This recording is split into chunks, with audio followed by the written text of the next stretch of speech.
Thank you for joining us today. We have the Department of Health Acting Secretary, Alison Beam. Good morning, and thank you for joining us today. Pennsylvania continues to make tremendous effort and progress in our COVID-19 vaccinations. According to the CDC, nearly 98% of Pennsylvanians over 65 years old have received at least one dose of vaccine. Yesterday, we hit a milestone with more than 70% of adults receiving at least one dose of vaccine. In fact, Pennsylvania is one of the largest states to achieve this milestone. To date, 52.7% of the 18 and over population have received their second dose. What all of this means is that Pennsylvanians are realizing that they have the power to stop COVID-19 and that they are stepping up to get vaccinated. It also means that we are on track to get to 70% of adults with second doses by the end of June. After reviewing the vaccination data for people 18 and over and discussing it with the COVID-19 Vaccine Legislative Task Force, we have determined that the Commonwealth's mask order can safely be lifted on June 28th or when 70% of adults get their second dose, whichever comes first. That puts the future in the hands of all Pennsylvanians. If you are 12 or older, we want you to get one of the 3 safe and effective vaccines that are readily available. If you have already received the vaccine, talk to your family, your friends, your neighbors, and encourage them to join you. If you have some hesitation about getting the vaccine or which vaccine to get, talk to your healthcare provider. They can help you make the decision that is right for you. You can also find science-based information online at pa.gov/COVID. I assure you that the Department of Health will continue making getting the vaccine as convenient as possible. We're making it widely available for supporting equitable and effective efforts to reach every Pennsylvanian who wants it. Keep in mind that even when the statewide masking order is lifted, we will continue to follow CDC guidance on masking in certain locations. Businesses, municipalities, and school districts may continue requiring to wear a mask. Likewise, some folks may make the personal choice to continue wearing a mask. We ask that Pennsylvanians continue to be kind and respectful to each other as we continue to fight COVID-19 in our communities. Before we get into questions, I do want to remind everyone that mitigation orders, except masking, will be lifted at 12:01 a.m. Monday, May 31st. This decision was made and announced earlier this month in coordination with the COVID-19 Vaccine Joint Legislative Task Force.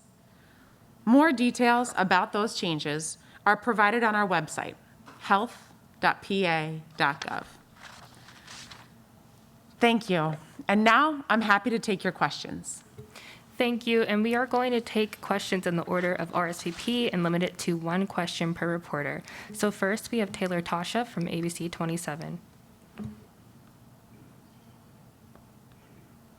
Hi, thanks for taking my question. So we spoke to a parent whose 14-year-old was involved in the data breach with Insight Global, and they're having a hard time connecting with the Department of Health and Insight Global and not really getting any response or answers. What would you say to those parents whose kids were impacted by this, and if they aren't really getting much answers? First, to the parents whose kids were impacted and to all of those who have received notification from Insight Global, really notifying them of their opportunity to get credit monitoring or other services. we just want to extend our offer of standing with you to help figure out how you can really get those best protections for peace of mind for you and your family moving forward. We know that Insight Global has set up a 1-800 line for folks to be contacting, which was communicated in their letters to each of those notified individuals. But as always, if you want to contact the Pennsylvania Department of Health line as well, 1-877-PA-HEALTH, we'll try and get you routed into the right folks to get resolution there. Up next, we have Jamie Bittner from Fox 43. Hello there. Obviously, the state is on a good track at this point, so I think it raises the biggest question with a lot of restaurants relying on business from the holiday weekend. Why is the state not lifting that requirement now instead of waiting until Monday to do this? Sure. So we wanted to make sure that we could get predictability and certainty when we put the May 31st date out there as the date that we would be lifting all mitigation measures. And so as a task force, we actually discussed this earlier this week, and we determined that we would stand by our May 31st date for lifting all mitigation orders safely at this time. Up next is Ryan Eldridge from CBS 21.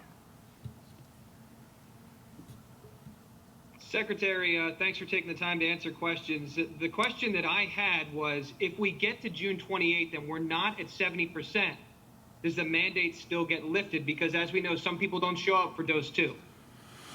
So first, I want to address the latter part. Some folks don't show up for dose 2. Pennsylvania has had tremendous success in folks showing up for dose 2. So thank you to all Pennsylvanians for making sure we get full vaccinations. Directly to answer your first question, yes, it will be lifted June 28th. We want it to be something that continues to motivate folks to go get vaccinated. And so folks can still go get a vaccine right now and really allow us to reach that 70% of 18 and older with 2 doses even sooner. But it's going to be the sooner of that 70% of 18 and older with 2 doses or June 28th. Next is Deanna Durante from NBC 10. So where are we in terms of this still being a pandemic? I mean, if we're lifting things and we're opening things back up, does this mean that we're no longer in this pandemic, that everything is fine now? It's just like the end of the flu season? Describe that to people, because we have all these dates out there as to when things expire. So this weekend could possibly be a free-for-all where people remove their masks and go and stock up and have parties and go to pools, and we could end up having this spread again unless we're over this hump. So I do want to caution that we are extremely closely monitoring our cases, our deaths, our hospitalizations, as we have throughout this entire pandemic and our entire response. To your question of where are we, we're at a point of transition.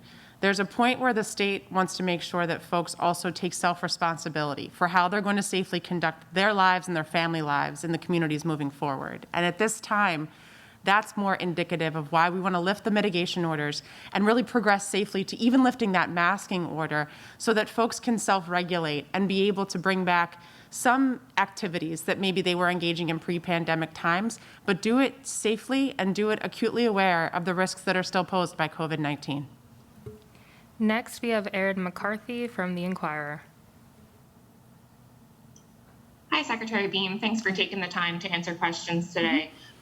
With the CDC's relaxation of the mask order for vaccinated individuals, and considering that many businesses here in the Southeast, and I imagine across Pennsylvania, are now only encouraging the mandate anyway, how is the lifting of the state's mandate even a motivator anymore? And why has Pennsylvania not tried larger vaccine incentive programs, such as those that have had success in New Jersey, Ohio, and West Virginia? Sure. So we want to also make sure that to the extent that the mask mandate remains in place for folks to, again, have that incentive to get vaccinated, because first and foremost, conforming to the CDC guidance, meaning that if you get fully vaccinated, that does mean far less mask wearing is an incentive, but also that the state can progress to lifting that masking order broadly. That has been requested from folks across the Commonwealth. And so we want to be able to empower folks to know that it's in their control when we reach that point when we're lifting that masking order.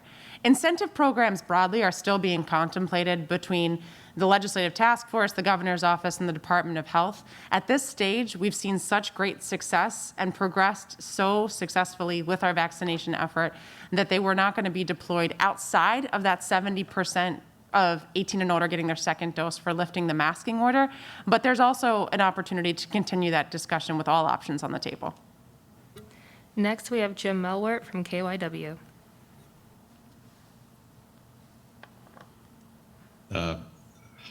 You said the task force discussed lifting restrictions earlier than Monday.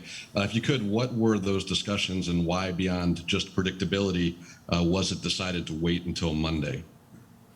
Sure. I think task force members wanted to bring to the table concerns that they had been hearing from their colleagues or their constituents and the like. And we did have a robust discussion about the ability to move forward, but we wanted to make sure to also, again, as we've done throughout this month, incrementally lifting these mitigation efforts to be able to provide as much consistency and then also be able to provide a little predictability for folks, really weighed in heavy favor of us keeping that May 31st date. Next, we have Paul Go from the Pittsburgh Business Journal. Hi, thanks, Secretary, for taking the time. I wanted to ask, with these mitigation measures being lifted, what are the state's plans to continue to limit COVID-19 outbreaks? And because we're obviously not out of it, there are still reported hospitalizations and deaths and cases. What's the plan moving forward with, after May 31st, after June 28th? So we have been laser focused on making sure that our vulnerable populations are really going to remain protected throughout this transition period. And so first and foremost, hearkening back to the successes that we've made within the 65 and older population getting vaccinated, that is going to continue, and we are going to continue that effort to get more and more of that senior population vaccinated to protect them. But also we're continuing our efforts in our skilled nursing facilities and our nursing homes broadly to make sure that, as you know, throughout the COVID-19 response, they have been a place of vulnerability, and we want to make sure that those residents and those staff continue their vaccination efforts as well to really keep folks safe and contain those outbreaks to the extent feasible. Likewise, we're going to be making sure that we have a continuation of our contact tracing and testing efforts. Specific to the Insight Global contract, as folks know, we did terminate that contract in mid-June. We are excited to be able to announce that we have now brought on the National Guard to make sure that there will be no break in continuity of our contact tracing efforts to be able to really carry us through to a more permanent transition there as well. And so in between making sure that we contain our outbreaks, preserve the safety of those vulnerable populations, and continue our contact tracing and testing efforts, we believe that we're going to be able to allow the Commonwealth to have the lifting of the mitigation orders done safely here. Next, we have Brett Schultes from WITF.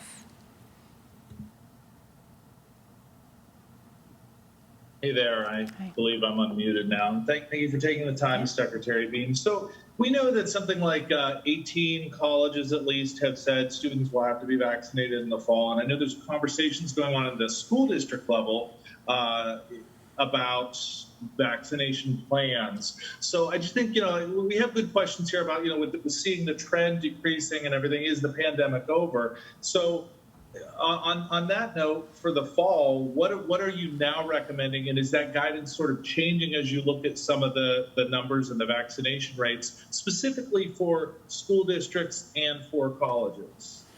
Sure. So right now, we're going to be able to get 12 years old and older vaccinated, which is exciting for that school-age population. What we're hopeful for is that over the summer months, there's going to be continued emergency use authorizations for these vaccines to younger and younger populations so that the entire school-age children population can actually get vaccinated. And so hopefully this summer will mean a concentrated effort on our part and a continued effort on our part to make sure that children can go to their pediatricians or their primary care physicians and really get a vaccine to protect them going into the school year. To the point about mandatory vaccinations, as we've said multiple times, while the vaccine is approved on an EUA, on an emergency use authorization, we have no intention of making it mandatory. However, school districts and schools actually have their own right to do that if they choose to. Next, we have Keenan Dixon from WBNG.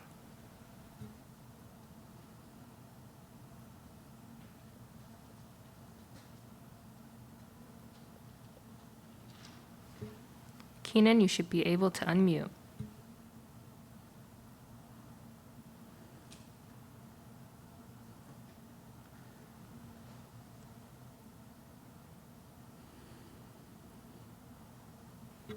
All right, let's see if Flora Posturero is on from PinWatch.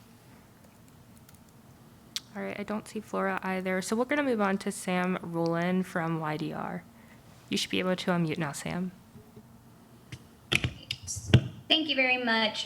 This is a follow-up to a question that I asked before, but just in terms of, you talk about the self-responsibility, but just, are there any plans for when it comes to those who are maybe eliminating the masks earlier, who have not received the vaccine or who are against getting the vaccine, and kind of taking the CDC's regulation as kind of the green light to drop those regulations or drop those practices? Sure. So we are continuing to enforce the masking mandate, especially where there's places that we want to make sure are preserved in their safety. I think ultimately, when we think about the progress that we've made with the vaccine efforts, hopefully we're going to be able to achieve that 70% of 18 and older with that second dose soon. And so really mask wearing will be, again, it will be to a personal decision rather than having to be state implemented or state enforced. Thank you. All right, and next we have Boris from the Scranton Times-Tribune.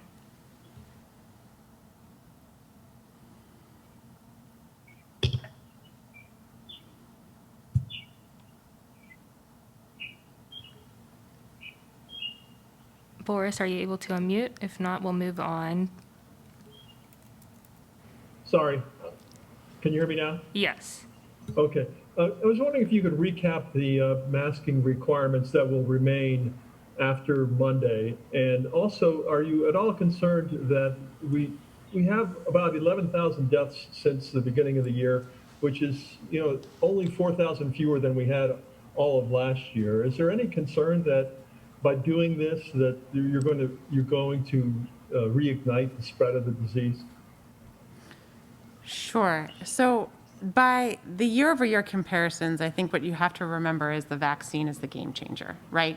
That the vaccine is something that we have this year that has completely put us on a different landscape than any of our mitigation efforts that we would have implemented in 2020. And so with that, I think that we are on better footing to try and protect against any sort of future rise in case counts, increases in hospitalizations, or tragically increases in deaths. To the masking question, so Pennsylvania has adopted the CDC's masking guidance. And really at this stage, what it can be simplified as is fully vaccinated individuals, which is going to require you to get both doses plus 2 weeks to build that immunity, really have the opportunity to not wear masks in many settings, indoors and outdoors. The CDC's website is the most comprehensive resource for really that sort of guidance. But Pennsylvania has adopted what is best practices that have been put forward by the CDC in science-based studies and when masking has to be done and where it can be safely removed. Up next, we have Paul Van Alstel from WTAE. Secretary, what type of discrepancies or disparities are you seeing among counties when it comes to vaccination rates? And is that disparity a concern when it comes to lifting the mask mandate? So to the extent that we're still experiencing disparities with vaccination efforts across multiple counties, what we've realized is we've really transitioned that it's no longer an issue of access. It is an issue of that ambivalence or not interested in getting vaccinated. And so we have, through a lot of tremendous work of our acting physician general, Dr. Johnson, she has undertaken a true localized, if not hyper-localized effort to try and address that any sort of education that may be necessary or just conversations that folks should be embarking on to be able to feel comfortable getting vaccinated. Those are truly the efforts that we've worked through to help with that disparity. Next, we have Jamie Martinez from Spotlight, PA. Hi, Secretary Beam. Thanks for taking questions. To follow up on that response, is the state going to be doing anything more to support the groups on the ground that are doing this outreach? I know there's been a lot of discussion around working with local partners and using trusted messengers, but what else can the state be doing to support those messengers who are already stretched pretty thin? Thank you. Yeah, it's a multitude of asks that they have really requested of us, and we're trying to fulfill all of them. So first and foremost, it's messaging and materials, making sure that everyone is being able to use a cohesive message, though it might come from a chorus of voices rather than just one, which is extremely helpful. But also we're working on providing financial supports for these community-based organizations to be able to actually go into their communities, as we know that it does require an effort of resources and time to be deploying these successful initiatives. And so we're working through grant programs for local community-based organizations to apply for and allow them to really be the ones that know best how to reach the needs of their communities. Up next, we have Megan Guza from the Tribune Review. Hi, Secretary. Thanks so much for taking the time. I just wanted to get your thoughts. You know, we are 6 weeks removed, or about 6 weeks removed from the vaccine being available to everyone, or all adults rather. Do you think at this point, you know, what are the chances, or is there really any hope for convincing the people who remain vaccine hesitant and, you know, boosting those numbers beyond 70%?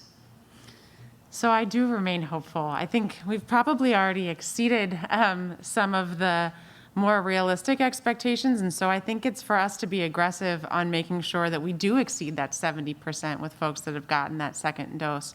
I don't think that it's necessarily that folks aren't going to be able to be reached. I think that what we've found is that it's just requiring a lot more intention to get them vaccinated. And so both through our hesitancy efforts, but also through making sure it's as accessible and as convenient as possible, even if it's just in a normal routine course of a healthcare appointment. We want to make sure that that vaccine is there.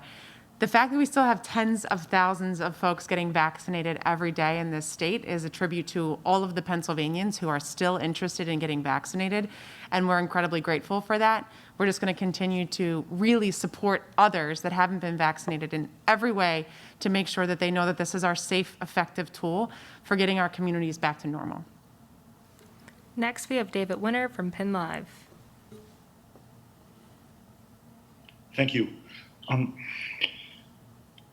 Numerous vaccine providers told me that after the vaccine was allowed for the 12 to 15-year-old age group, there was pretty significant bump that they saw. But you know, they said it remains to be seen if it will continue. My question is, you know, to what extent are you able to know what the uptake was among those 12 to 15-year-olds, and I mean, how would you characterize it in, you know, in terms of, you know, whether it was a good, acceptable inroad in that age group? Yeah, so the demand, as the providers indicated, the demand was definitely pent up for that population, that there were 12 to 15-year-olds that were very eager to get vaccinated.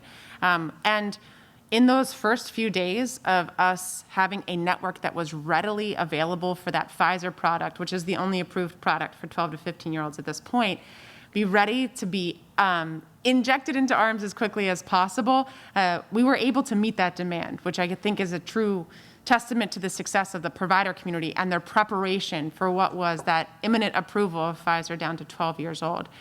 In just the first, I believe the first week, we were able to see that close to 60,000 of that age group were able to get their first doses. We want to, of course, sustain it, but also more realistically, we want to make that as convenient as possible for parents. So likely working, again, closely with the primary care physicians and pediatricians' offices, we'll be able to have those shots readily available and meet any demand where a 12 to 15-year-old is interested in getting vaccinated. Up next, we have Dan Sheehan from the Morning Call. No question for me. Thank you. Okay, you're welcome. Then we're going to move on to Mick from the Post-Gazette.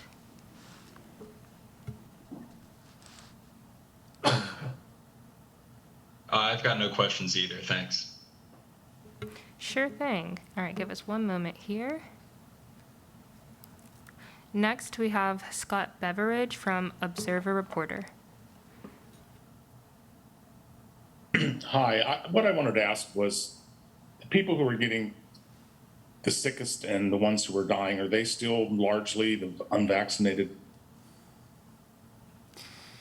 Yeah, unfortunately, at this stage, many of our deaths feel preventable because they are the unvaccinated individuals at this point that are not only catching COVID, but succumbing to COVID. And so, again, just using this as an opportunity to evidence to folks why it's so important that we get our family and our friends and our neighbors vaccinated as well, to really protect them against having any sort of either catching of COVID or unfortunately dying of COVID.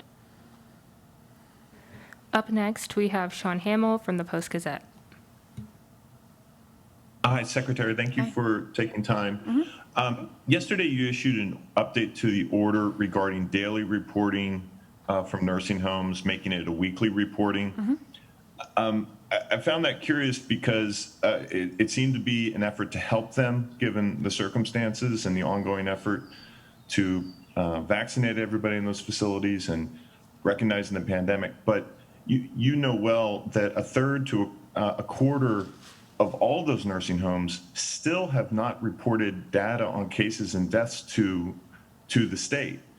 So I'm wondering why you did that, given that, and what are you going to do, if anything, to force these nursing homes to report data? I mean, that's a significant portion of the 700 or so nursing homes for whom, most of whom we have no idea the scope of the devastation in those homes. I'm going to assume, based on data generally, that many of them have had a pretty bad outbreak. So what, if anything, are you going to do to get those remaining 200 or so homes to report data to the state? Sure. So that is a great question, and actually one that we wanted to make sure that we contemplated internally before even amending that order. We know that the nursing homes have been our heroic frontline force throughout the COVID-19 response. And we really have been trying to think through creative ways to reduce any administrative burden that we have on them that could at all be taking away time from patient care, taking away time from vaccination efforts, or the like. And so this is our intention here, is to have some sort of mutual recognition that, yes, we are reducing that daily reporting burden on the nursing homes. But in exchange, what we're requesting from them is that they report timely and they report data of integrity. And so this has been really our offer of understanding that at this point, forcing data requirements and enforcing at a time when the nursing homes and that workforce is so strained is maybe best done actually by alleviating a little bit of that administrative burden so that we can work together to have more timely and accurate data updated to our website and reported to you all. Next, we have Paul from the Morning Call.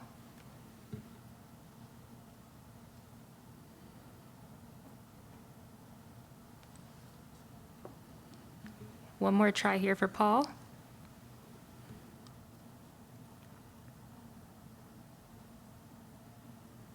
Okay, we will move on to James Hilson from the Post-Gazette. I have no questions. Thank you. You are welcome. Next would be Nicole.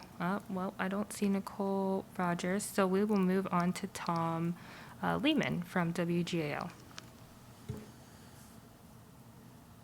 Hi, Secretary. I hope you can hear me. I wanted to ask, is the state tracking how many people, as far as cases are concerned, are getting COVID-19 or becoming infected with the coronavirus after getting vaccinated? And I ask this because I know some states have been reporting this data.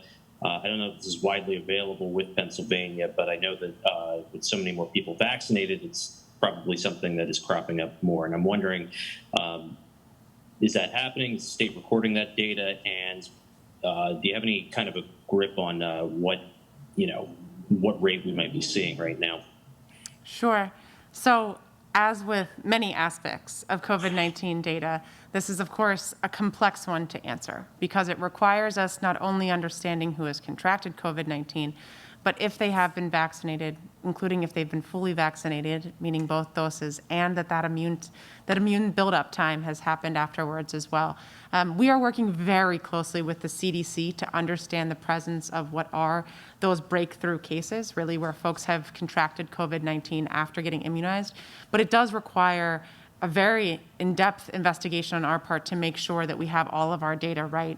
And so there's a bit of a delay in us knowing that real-time number of breakthrough cases. And so the one overarching piece of it that we know is that it's an incredibly small amount of folks that truly have had COVID-19 that have come forward and been vaccinated as well. But the CDC is only tracking those who at this point require hospitalization, and so we're trying to work closely with them to make sure that what we're tracking here in Pennsylvania also works in a collaborative and complementary way with what they're posting online as well.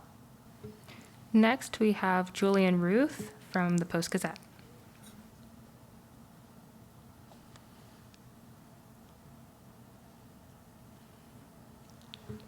One more try for Julian.